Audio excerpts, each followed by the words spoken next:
El despertar de la administración.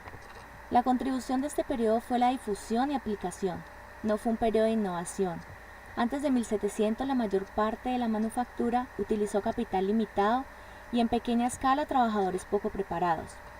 A principios del siglo XVIII hubo acontecimientos que impactaron a las prácticas administrativas, principio de la revolución industrial, crecimiento de las ciudades, el uso extendido de la imprenta tipográfica.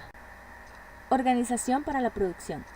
En el periodo de 1700 y 1785, una nueva generación de administradores se desarrolló con sus conceptos y técnicas propias.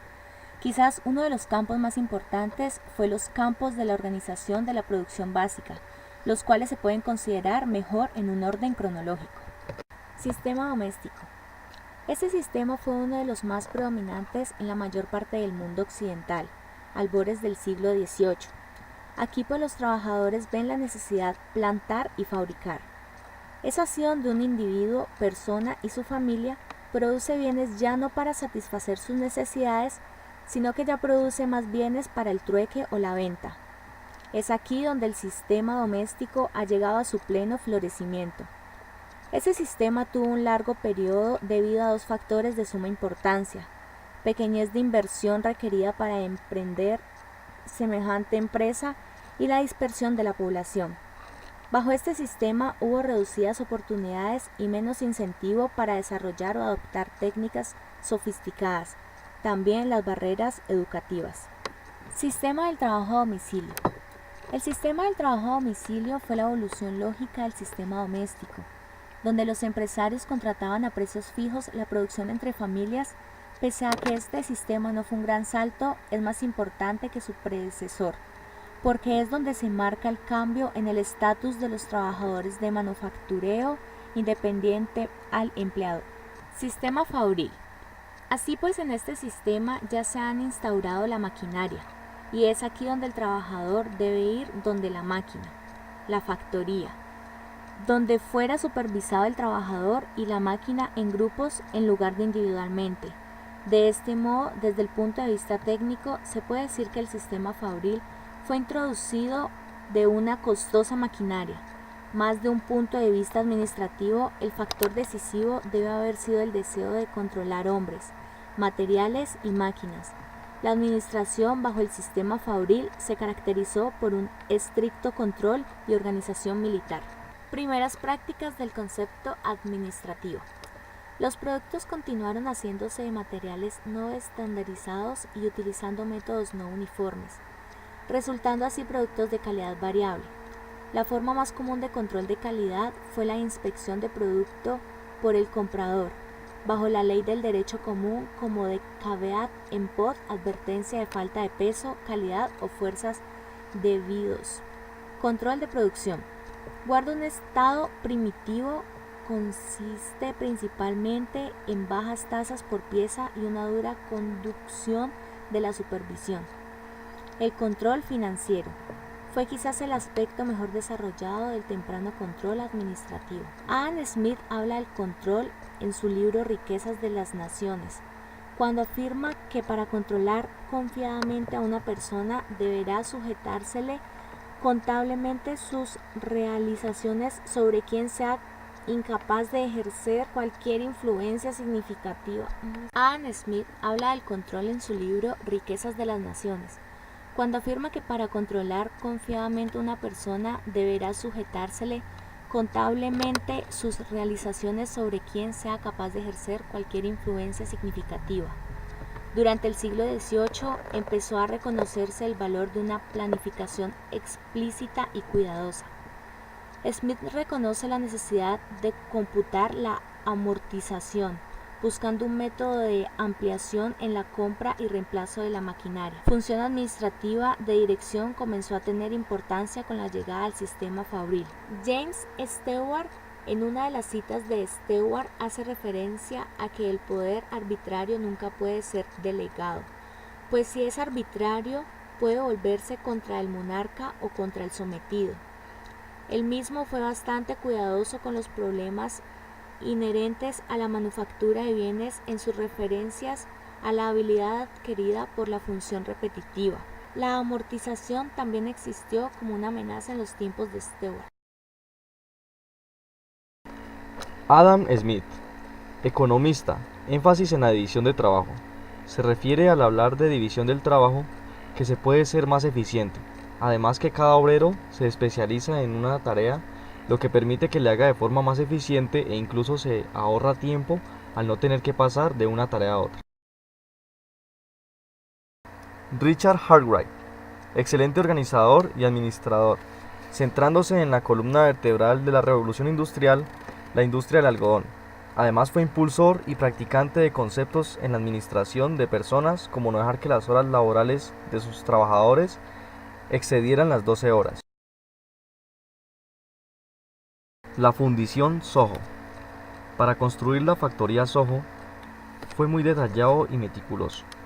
En este lugar se encontraron evidencias de pronósticos e investigaciones de mercadeo, ubicación planificada, estudios de distribución de máquinas, componentes, tipos, aplicaciones, entre otros. En algunos casos pagaban, por ejemplo, por el número de boquillas instaladas, tomando un número estándar para fijar un salario. Se consideró importante el bienestar físico de los empleados más que en otras empresas, considerando que los patrones no podrían hacerlo sin sus obreros. Que cada uno haga bien su parte y cumpla sus deberes. Diversas formas de aumentar el efecto de los empleados hacía Soho, como aumentos de salario en épocas navideñas, construcción de casas para estos y una sociedad mutua de seguros para el beneficio de los empleados. New Lanark era un lugar en Escocia, una prueba de cómo la típica sociedad y la degradación de la vida industrial no era inevitable. En este lugar se construyeron hileras de casas para obreros con 2 cuartos cada una. Los desperdicios se apilaron ordenadamente en las calles en lugar de ser diseminados. Fue un buen lugar para probar las teorías que Robert Owen había desarrollado para el avance de la humanidad. Owen fue quien mostró en Inglaterra que el industrialismo no necesitaba construirse sobre el trabajo barato, el abuso y la brutalidad. Pensaba y hablaba que era más factible en términos de rendimiento sus máquinas animadas, bien adiestradas, que el rendimiento de maquinaria sus políticas del trabajo. Eran paternalistas, atrayendo amplia atención, pero poca imitación. El comienzo del sistema americano. Administración científica en técnicas de producción tuvo lugar predominante en Inglaterra. Sistema concebido por Eli Whitney condujo al fundamento de los pioneros de la administración científica, construyendo su disciplina a raíz de los 2 monetarios debido a su despepitadora de algodón. Generó un aspecto más lucrativo de las manufacturas para el gobierno, una especie de control de calidad. Se utilizó en la fábrica Mill Rock de Whitney. Los primeros autores sobre administración. El siglo XIX trajo riqueza para la literatura administrativa. Nace una clase administrativa y previendo dicho surgimiento, escribiendo una nueva especie, discutiendo sus funciones y responsabilidades. Por lo tanto, sus obras no mostrarán el énfasis que ellos pusieron en el surgimiento del administrador y de pensamientos administrativos. Los economistas clásicos. Antes de esquematizar, muchos economistas describieron el tipo de persona que sería un buen administrador. Por ejemplo, en 1835, Samuel Newman escribió: se necesitan para ser un buen empresario combinación de cualidades, cantidad poca, usual de previsión y cálculo, para fundamentar bien sus planes. Lo anterior es un conjunto de impresionantes requisitos para añadirlos a la simple vista: orden, economía y atención. Dentro de los conceptos administrativos, muchos de los economistas siguieron distinguiendo entre la función de administradores y las funciones de la organización. Al hacerlo, estos actores proveen las bases para Fayol y otros que se le seguirán medio siglo después. Generalmente, pensamos que los estudios de tiempos y movimientos son una innovación de la era de Taylor y Gilbert, tal vez augurados por Babbage, sugiriendo que los estudios de tiempo y movimiento eran una actividad separada. Los economistas de este periodo aparentemente divergían cuanto a su opinión sobre si la propiedad y la administración. y la administración podía estar separadas con éxito. Adam Smith asegura que era común en sus días. Ricardo, por el contrario, afirma que el capital y no la habilidad administrativa es el factor decisivo, lo cual implica que un administrador podría ser inútil. Pagos de salarios. El reverendo Malthus pensaba que un día de trabajo era un día de trabajo y que era posible intercambiar un trabajador por otro. Por el contrario, de Lavelleche no coincidía con Malthus e insistía que era válida la escala descendiente de eficiencia. La mayoría de economistas del siglo XIX creían que el pago de deslajo era la solución a la baja productividad de la mano de obra, aun cuando algunos de ellos, como Smith, les preocupaba que el obrero, cuando se paga de esta manera, se sobrecargara de trabajo y dañara su salud. Sin embargo, Mill señaló que el pago a destajo no era el único sistema de incentivos y añadió que no es una consecuencia necesaria de la sociedad económica, no es una consecuencia necesaria de la sociedad anónima que las personas subordinados o superiores deben ser pagadas con salarios fijos. Automatización. La automatización no es una preocupación tan moderna como pensábamos. En 1830 ya se temía que el hombre fuera reemplazado por la máquina. Aristóteles señalaba que si una herramienta pudiera anticipar y ejecutar las órdenes de trabajador, la manufactura no tendría necesidad de trabajadores. Por otra parte, Samuel Newman dudaba que la automatización pudiera ser total, diciendo que algunas veces se supone que se introduce la maquinaria con el fin de reemplazar completamente el trabajo del hombre, pero que éste no queda totalmente ocioso, ya que al liberarse el hombre del trabajo tendría más tiempo para cultivar su mente. Karl von Clausewitz fue un general prusiano que consideraba que sus conceptos eran aplicables a la administración, afirmando que los negocios eran una forma de competencia muy parecido a la guerra. También enfatizó que las decisiones deben estar basadas en probabilidades y no en la necesidad lógica. Anticipándose a Taylor, Clausewitz aboga por una administración basada en análisis y no en intuición. Charles Dupin, ingeniero francés del siglo XIX, escribió sobre la industria del trabajo y el bienestar de los trabajadores.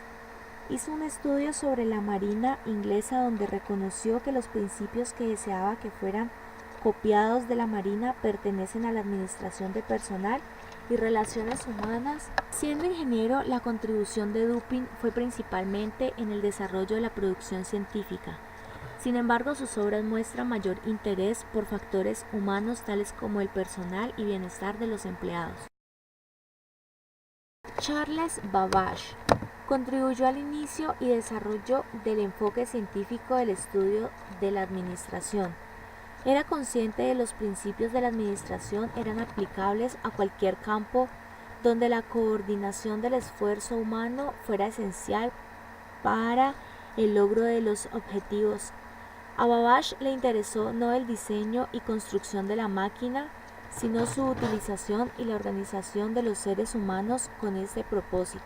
Babbage recomienda que los datos obtenidos como resultados de una investigación deben ser utilizados en la administración de una empresa. Enfatiza la importancia de la decisión de trabajo, indicando que se podían lograr la mayor ganancia a través de la especialización.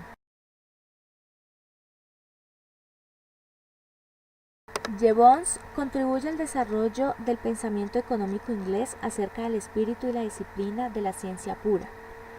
Era un científico social especializado en las interrogantes económicas con el propósito de determinar las leyes que la gobiernan. Jevons concluye que en un empleo regular y constante el mejor resultado se obtendrá siempre en un paso tal que le permita al trabajador cada día o cada semana como máximo recuperarse de la fatiga y recomience con su dotación completa de energía.